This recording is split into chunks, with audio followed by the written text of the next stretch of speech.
नमस्कार। आज हमारा सीखने का बिंदु रहेगा यह प्रमेय जो कहती है कि किसी भी अभाज्य संख्या p के लिए यदि p a स्क्वायर को विभाजित करता है तो p a को भी विभाजित करेगा, जहां a कोई धनात्मक पूर्णांक है। एक बार फिर पढ़ रहा हूं, किसी भी अभाज्य संख्या p के लिए यदि p a स्क्वायर को विभाजित करता है तो निश्चित रूप से p a को भी विभाजित करेगा, जहां a कोई धनात्मक पूर्णांक है। इस प्रमेय में तीन विशेष चीजें हैं। पहली, अभाज्य संख्या p, दूसरी धनात्मक पूर्णांक a और तीसरी धनात्मक पूर्णांक का स्क्वायर वर्ग। तो मैं आपके लिए यहां लिख देता हूं तीनों चीजें। सबसे पहले धनात्मक संख्या,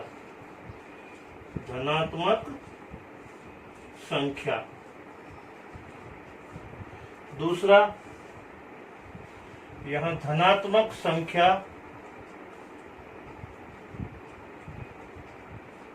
का वर्ग, और यहां अभाज्य संख्या।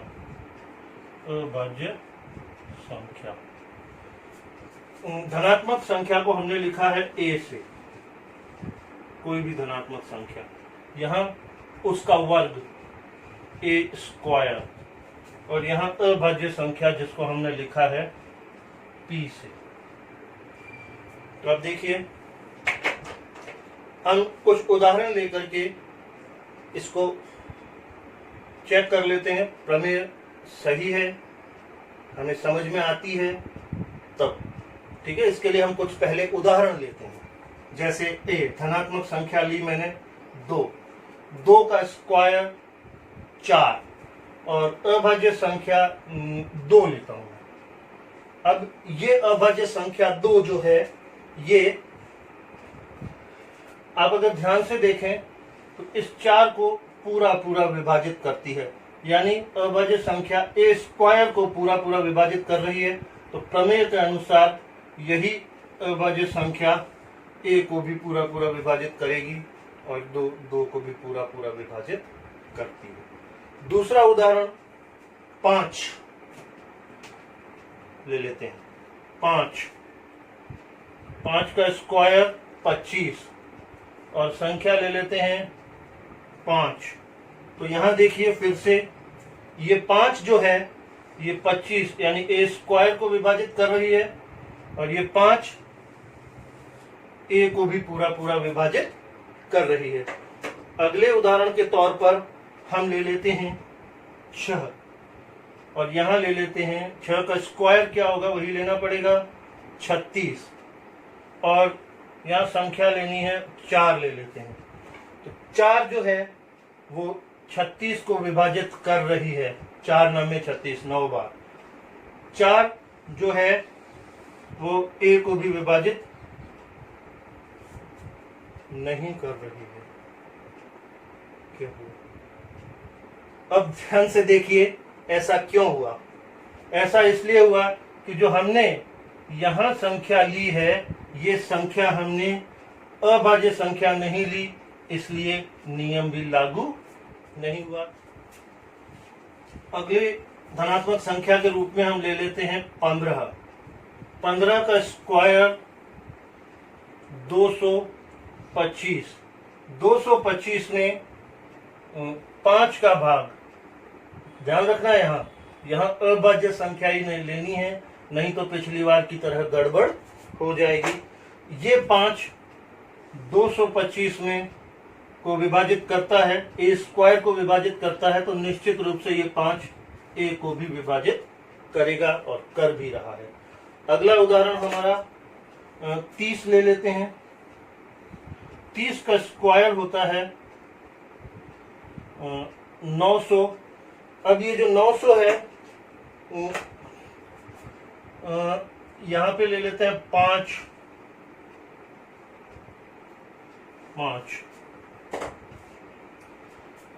तो 5 जो है ये 900 को पूरा विभाजित करता है, तो 5 30 को भी पूरा विभाजित करता है। तो p कोई भी अभाज्य संख्या यदि a स्क्वायर को विभाजित करती है तो a को भी विभाजित करती है। ऐसा नहीं है ऐसी एक ही अभाज्य संख्या होगी। एक और देख लेते हैं, जैसे 3, ये 3 जो है, ये 3 भी ध्यान से देखें तो a स्क्वायर को इस a स्क्वायर को विभाजित कर रही है, और ये 3 इस a को भी विभाजित कर रही है। तो ऐसा और भी उदाहरण हो सकते हैं। 2 को देखिए, ये 2 इसको विभाजित a स्क्वायर को विभाजित कर रही है, तो ये 2 a को भी विभाजित करेगी। यानी यदि ये नियम अभाज्य संख्याओं पर लागू होता है, p को हमें अभाज्य संख्या लेना है, तो यदि किसी भी अभाज्य संख्या p के लिए यदि p a स्क्वायर को विभाजित करता है तो निश्चित रूप से p a को भी विभाजित करेगा। लेकिन यहाँ विभाजित करने वाला जो है वो निश्चित रूप से अभाज्य संख्या होना चाहिए, तब तो ये नियम पूरा 100% लागू होगा। अन्य किसी संख्या के लिए अगर नियम नहीं है, लागू हो भी सकता है, नहीं भी हो सकता है। तो इसलिए अभाज्य संख्या के लिए नियम है, बिल्कुल पक्का नियम है।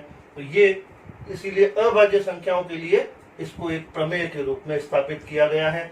किसी अभाज्य संख्या p के लिए यदि p a स्क्वायर को विभाजित करता है तो p निश्चित रूप से a को भी विभाजित करेगा, जहां a कोई धनात्मक पूर्णांक है। अब मैं सोचता हूं ये प्रमेय आपको समझ में आ गई होगी। इस प्रमेय को सिद्ध करना हमारे सेकेंडरी स्तर के पाठ्यक्रम में नहीं है, तो इस प्रमेय को समझना हमारे लिए जरूरी है, क्योंकि आगे आने वाले समय में इस प्रमेय का हम उपयोग करेंगे। इसलिए एक बार अच्छे से कुछ और उदाहरण लेकर 2-3 आप लोग खुद ट्राई कीजिए और देखिए कि प्रमेय कितनी सत्य है।